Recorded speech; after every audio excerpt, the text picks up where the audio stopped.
Ever wondered how you can turn your kitchen scraps into a nutrient-rich soil conditioner? The answer is vermicomposting. It's an eco-friendly practice that enriches your garden while reducing waste. So, how does this fascinating process work? Let's dive into it.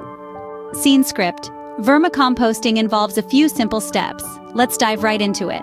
Firstly, you'll need to set up your worm bin. You can use a plastic storage bin, but ensure it's not transparent, as worms prefer the dark.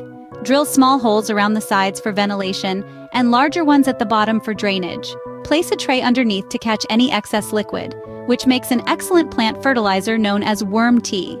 Next, add bedding to your bin, such as shredded newspaper, cardboard, or coconut coir. Moisten it until it's as damp as a wrung-out sponge.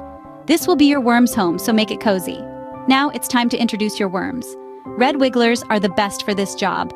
Add about 1,000 to start with. Don't worry, they multiply quickly. Feed your worms with kitchen scraps. Fruits, vegetables, coffee grounds, and eggshells are favorites. Avoid meat, dairy, and citrus as they can cause problems. Remember, your worms eat about half their weight in food each day, so don't overfeed them.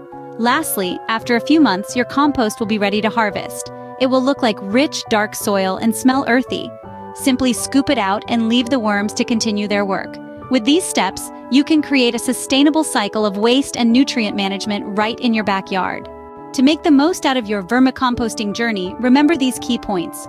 Choose red wigglers or red earthworms, feed them vegetable scraps, coffee grounds, and shredded paper, and keep their bin moist and dark. And that's it. With these tips, you are now ready to start your vermicomposting journey.